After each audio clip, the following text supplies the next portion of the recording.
Battle of Uhud site. When the Prophet ﷺ won the Battle of Badr, the following year the Meccans came here to seek vengeance and revenge. They came with an army of 3,000 to seek that revenge because they killed, remember, some of the most senior of the Quraysh leaders in the Battle of Badr. They came here, and when they heard that they were coming, the Prophet ﷺ asked his companions what he should do. So the younger companions were the ones that spoke up and saying, let's go out to them, let's take the fight to them. They were, hot-blooded and wanted to basically fight to them. But they only had two options. Either they come out to meet them, which is what the younger companions wanted to do, or they stay in the city and essentially protect the city from siege. So the Prophet wanted to do the latter, but he didn't say that. He just wanted to hear what the companions would say. So the younger companions are the one basically won that discussion because they're the ones that spoke up. So the Prophet said, okay. The older companions then chastised the younger ones, saying, it's not your place to speak. And maybe you may have made the Prophet do something he didn't want to do. So the younger companions felt bad. They went to the Prophet ﷺ and said, Ya Rasulullah, we're sorry, we may have made you do something that you didn't want to do. And the Prophet had already put his armor on. And he said, it's not befitting for a Prophet to take his armor off once he puts it on. Meaning teaching us a lesson. If you made a firm decision, you asked your consultation, and you made that decision, then you have reliance on Allah subhanahu wa ta'ala. So he gave a khutbah, a very powerful khutbah, telling people that they have to defend their lives for a price that Allah subhanahu wa ta'ala will give them. And they said, what is that? And the Prophet said, Jannah. So alhamdulillah, an army of 1,000 was brought up, and they made their way to this location for the following reason. Medina is protected from the east and the west by lava rocks. When this earth was being created, 13 volcanoes outside of Medina simultaneously erupted, and basically lava poured around the city, creating a natural barrier. It's an amazing thing. It's as if this city was created for the Messenger. It's absolutely amazing. Even to this day, if you look on Google Earth, the center is Masjid Nabawi, and then you can see parts of the lava rock. The vast majority of it is gone because of course, making the city bigger, protecting the city, also essentially urbanization.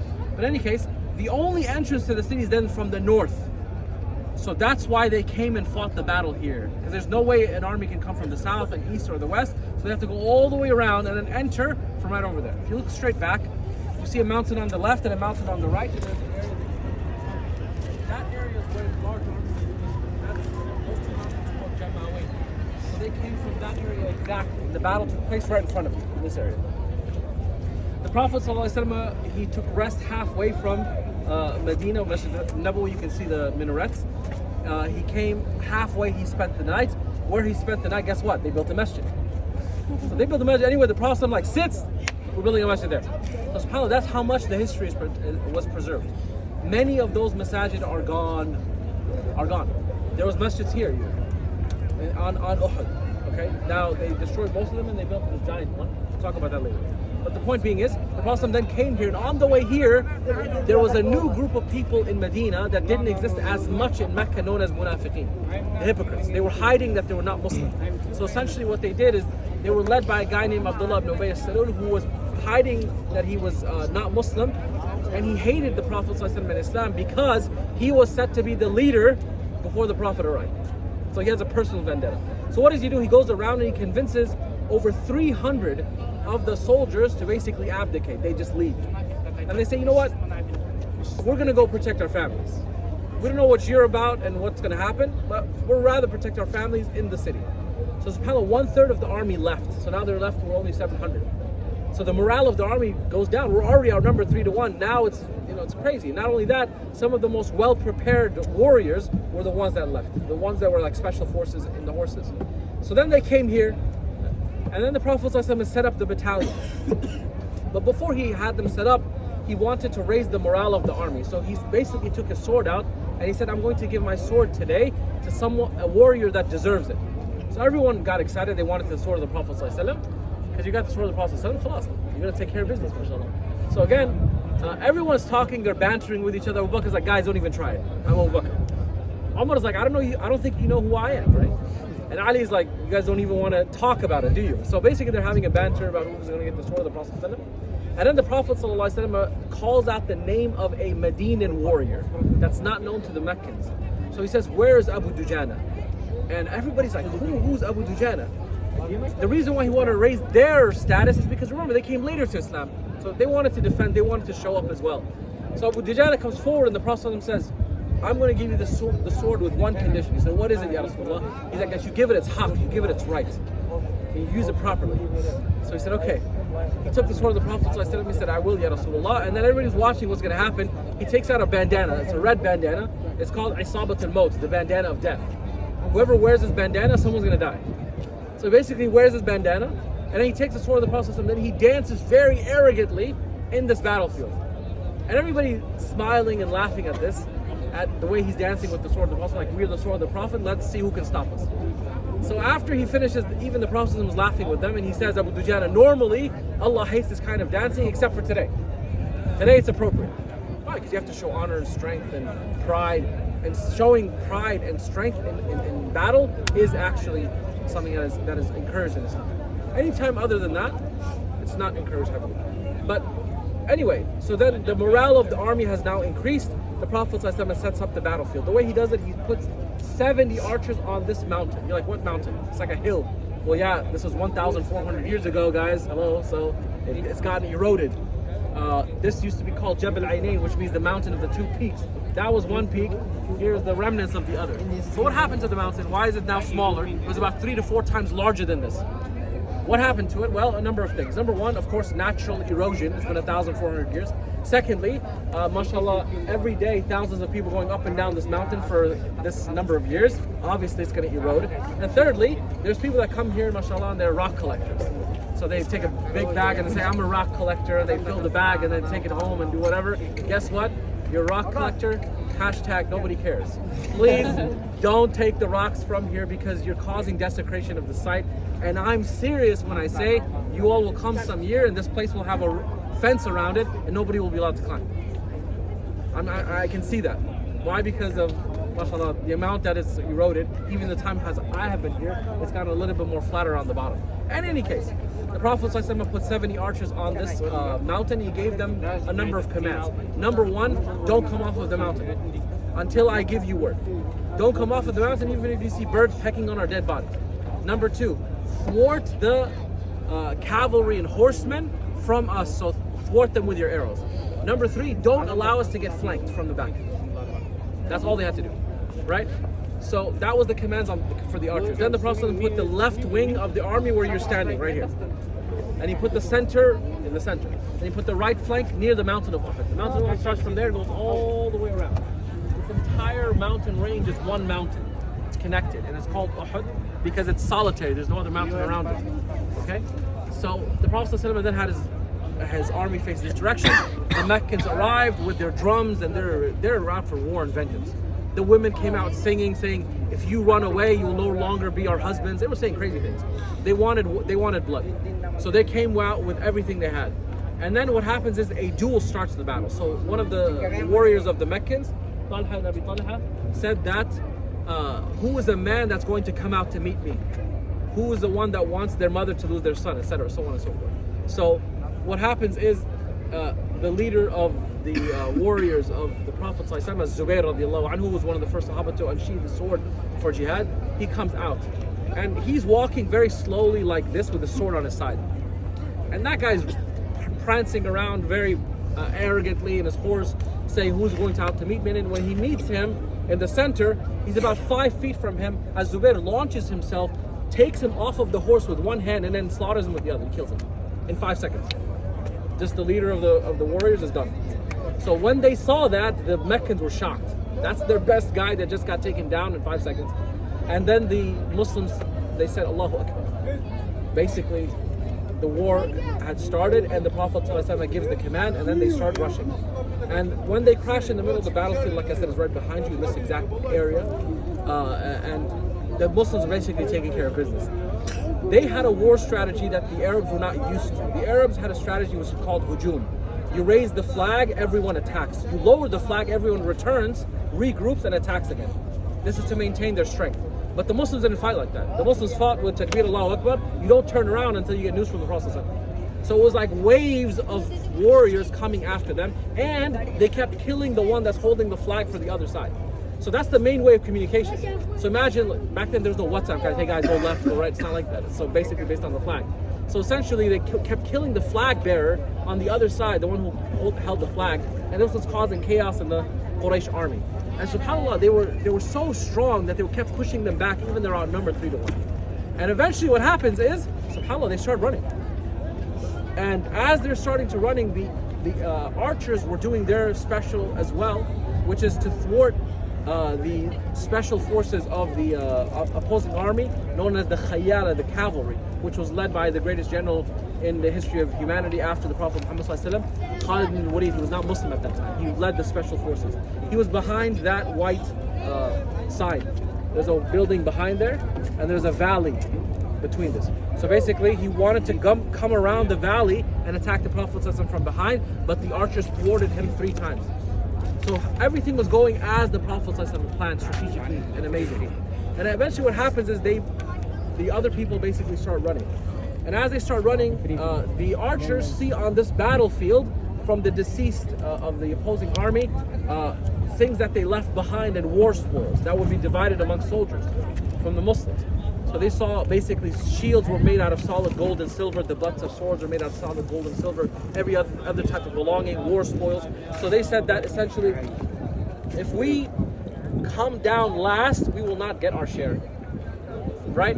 So what happened is they were tested by worldly gain and wanting it. So they came off of the mountain and they disobeyed a command of the Prophet.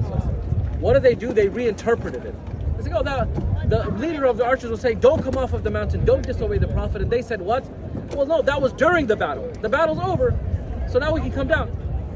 Right? So they came off of the mountain. They started trying to gain their war spoils. What happened is Khalid was watching on the other side.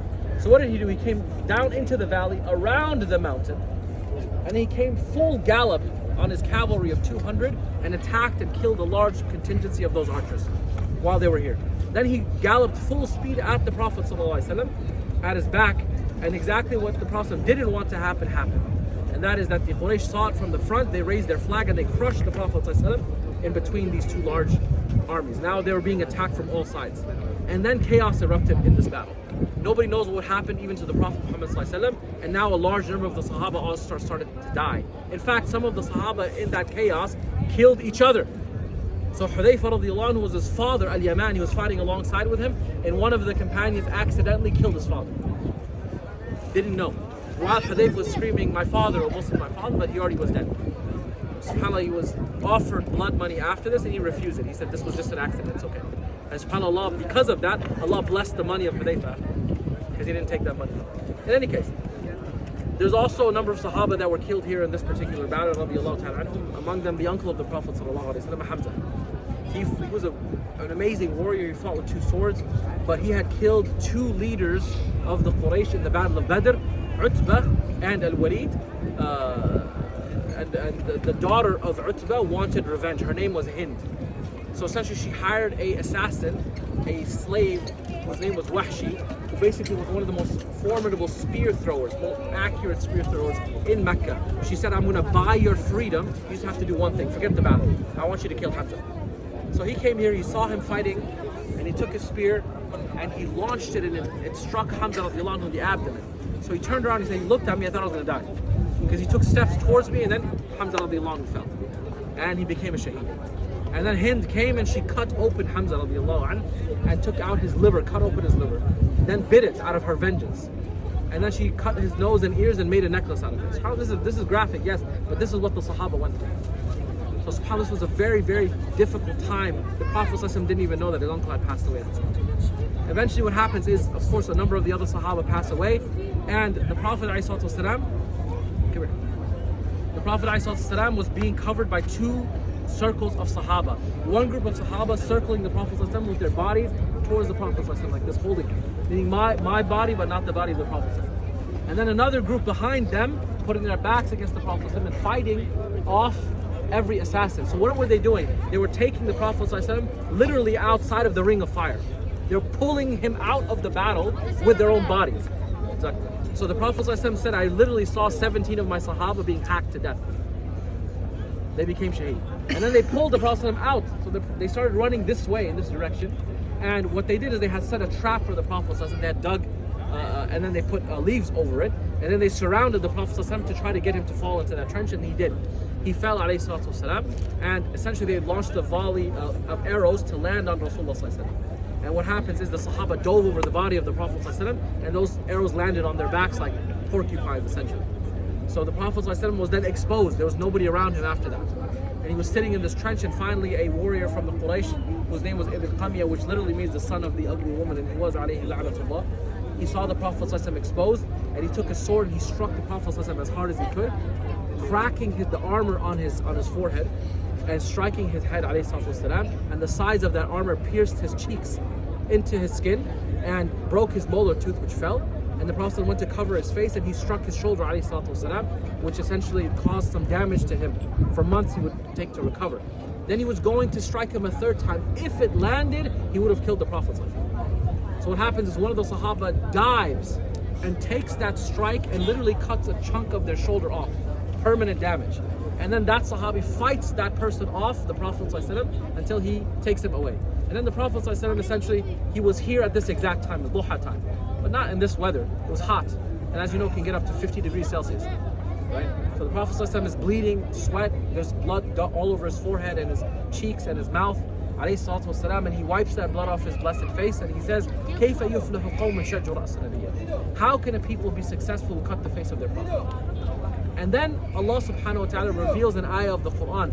Among the 50 ayat of the Quran that were revealed about this exact battle, one of them was, لَيْسَ لَكَ فِي الْأَمْرِ مِنْ شَيْءٍ. Oh my beloved, this matter of who's successful, who's guided, who goes to paradise, that's not in your hand. So the Prophet ﷺ, he raised his hands, he said, Allahumma hdi qawmi fa innahum la ya'lamun. Oh Allah, guide my people because they don't know. This isn't like British first, on TV and what. This is literally assassination in battle, and he's making dua for them. So all this Islamophobia you're hearing, look at how much the Prophet ﷺ had the heart to make dua even for his enemies. SubhanAllah. So then they lifted the Prophet ﷺ, and as they were trying to take him away, they started to give him chase, and one of the companions saw this. His name was Mus'ab ibn Umair radiallahu anhu. Mus'ab ibn Umair was, for more or less better words, he was like a Kardashian of Mecca. If you don't know what that is, don't look it up. But the point being is, he was very rich, he was very wealthy. He was a young man who was very, very wealthy. And essentially what happens is, he used to wear clothes that were made for the rich, for Yemeni kings. He would wear those clothes. And essentially Italian clothes or Gucci shoes, whatever. That's what he used to wear. And when he accepted Islam, his mother disowned him. Said, you're no longer part of our family, and all the clothes that you're wearing, you got to take that off as well. So he left his house in just his undergarments, from basically riches to rags, not rags to riches, the opposite way. All sacrificing for Islam. The Prophet ﷺ sent that young man to Medina to be the first diplomat and ambassador for Islam. Because of him, the people of Medina accepted Islam. There was not a home left in Medina except they heard about Islam because of him. So what happens essentially is, he's the one that wants to protect the Prophet ﷺ. He grabs the flag, he goes right in front of the enemy army, and they said, the flag is up, this is a sign of strength of Muslims, go after him, take him down. So they left the Prophet ﷺ momentarily, they went after Mus'ab ibn Umair. And they catch up to him, and he fights, and they cut off his arm that he's holding the flag. So he grabs it with the left hand, and he fights as best as he can, and they cut off his other hand too. So then he grabs it with the stumps of his arms. Radiyallahu anhu. So the flag remains, and then they kill, and he becomes a shaheed. And he's also passes in this particular battle. The Prophet that gave enough the Prophet time to then go up the mountain. So there's a place in the mountain of Uhud where there's a cleft in the mountain. It's enough to basically place somebody inside and then to block the entrance. That's what they did. They tried to lift the Prophet ﷺ, but the Prophet ﷺ was so injured he couldn't climb alayhi salatu wasalam. So Talha radiallahu anhu, he put his whole body on the ground and he lifted the Prophet ﷺ with his back. They placed him in this opening area, which is enough for about 4 or 5 people, and it's deep, so they protected the Prophet ﷺ with their own bodies up the mountain, and they needed to now deal with the wounds of the Prophet ﷺ. So they saw that the armor was literally pierced into the skin of the Prophet ﷺ's cheeks. So Abu Bakr radiallahu anhu went to take it out, and Talha said, Abu Bakr, you always get to do everything, let me do it. So he said one of his teeth came flying out. And he did the same thing on the other side, and another tooth came flying out. So he started bleeding from his mouth. Then Fatima radiallahu ta'ala anha took some dry leaves. And back then there was no modern medicine. You're going to get stitches and all. They literally had to clean it with water, and then they took dry leaves, they burned it, and they cauterized the face of the Prophet. so that it stopped bleeding. And they dealt with the wound on his blessed head, alayhi salatu wasalam. And when they did that, he looked at Talha. Talha was bleeding from his mouth that he was cleaning, and he said, Talha, you're the most handsome, toothless man in Jannah, inshallah. Look at his optimism, even in battle, even being hurt in such a horrible way. Alayhi salatu wasalam. So what happens is the battle essentially ends. Why? Because now the Muslims are up on the mountain. They have a higher level of plane, so they can take down anyone that comes up. So the battle ends. There's 70 shuhada on this sacred hallowed ground that you're standing on. And what they do is they mutilate their bodies as well. They cut off their noses and their ears, and they make necklaces out of it for their vengeance. And the Prophet ﷺ at this time didn't even know that his own uncle was among the deceased. So they come up near the mountain and they start screaming, where's Muhammad, where's Abu Bakr? SubhanAllah, even the kuffar Quraysh knew who the next leader would be. Moving on. Anyway, so what happens is they start screaming, where's Muhammad, where's Abu Bakr? And the Prophet tells them, don't say anything. They kept screaming, and finally Umar couldn't hold himself. He said, they're alive, O enemy of Allah, don't worry. And the Prophet said, didn't I say not to say anything? And Umar said, I couldn't hold myself. So then they said that a day for you and a day for us. You got Badr, we got Uhud. So the Prophet said, aren't you going to respond? And they said, what should we say? He said, say to them, the days are not the same. قَتْلَانَ فِي الْجَنَّةِ وَقَتْلَاكُمْ فِي النَّارِ. Our deceased, our martyrs are in heaven. Yours are in hellfire. And then they said, raise Hubal, the god of an idol of war that they used to worship. They said this idol gave us victory. And they started praising this idol. And the Prophet said, aren't you going to respond? They said, what should we say? And he said, tell them Allahu A'la wa A'az. Allah is higher and more honorable than these false idols that you worship. This is the ideological reality that he wanted to portray to them. And then they said, there is some of my soldiers that did things to your deceased, your martyrs essentially, that I did not command, but I'm not upset with it. He didn't know what that meant yet. And then they basically walked off. There's a number of palm trees over there you can see. That is a farm that they essentially went to. They spent the night drinking and partying, and then they left. The Prophet ﷺ came down off of the mountain and he saw 70 of his shuhada. He saw Mus'ab ibn Umair radiallahu anhu. They came to him and said, Ya Rasulullah, we're trying to cover the body of Mus'ab, but he doesn't own a cloth now that can cover his entire body. When we try to cover his head, his feet become exposed. When he covers his feet, his head becomes exposed. What should we do? The Prophet became emotional. The man who essentially was wearing clothes that would drag in the streets does not even own now a cloth to cover his body for Islam. So he says, cover his head and put some shrubs on his feet. Then they passed by other Sahaba. They passed by Abdullah ibn Jahsh, which was one of the nursing brothers of the Prophet ﷺ, and he's lost him as well.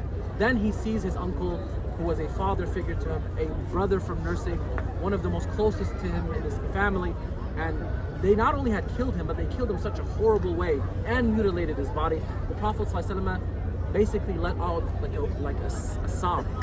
It was very loud that they could hear the Prophet ﷺ just sobbing on this plain. And they said that we had never in the life of the Prophet ﷺ seeing the Prophet ﷺ cry like that, like the moment that he saw Hamza radiallahu ta'ala. It's a very, very sad moment for the Prophet ﷺ, seeing that scene. So they covered Hamza radiallahu ta'ala, and they wrapped and shrouded him except his face, of course, like the shuhada, their faces are exposed. And then every time they tried to take him away to be buried, the Prophet would say to them, leave Hamza, don't take him away from my sight. And subhanAllah, they buried 70 of those shuhada who lost their lives defending Islam in the graveyard that eventually will be over there. We're going to go pay our respects later. But there's a few lessons from this battle that we leave off with, inshallah. Number one is that the lesson of the battle of Badr was La ilaha illallah, absolute reliance on Allah. The lesson for Uhud is Muhammad Rasulullah. What does it mean to obey the messenger? What does it mean to sacrifice? What does it mean to defend? What does it mean to love the messenger sallallahu alaihi wasallam? And the Battle of Uhud teaches us that if you don't obey the messenger, you're not going to succeed in life. And our community is failing this lesson continuously. We as individuals, we as a community, and we as an ummah are failing this lesson. So we're overly replaying Uhud over and over again. That's number one. Number two is that there was 50 ayat of the Quran revealed about this battle from Surah Al Imran and onward. So go back and read what Allah subhanahu wa ta'ala said about them. One of the lessons that came from that is that Ibn Mas'ud said, we didn't know that Allah would know the state of our hearts until He told us, Minkum man yurid ad-dunya wa minkum man yurid al-akhirah. There are some among you that came here that wanted material gain. What did? They came to get war spoils. And some of you, they wanted the hereafter. But what did Allah do? Allah forgave you, subhanAllah. Allah forgave you.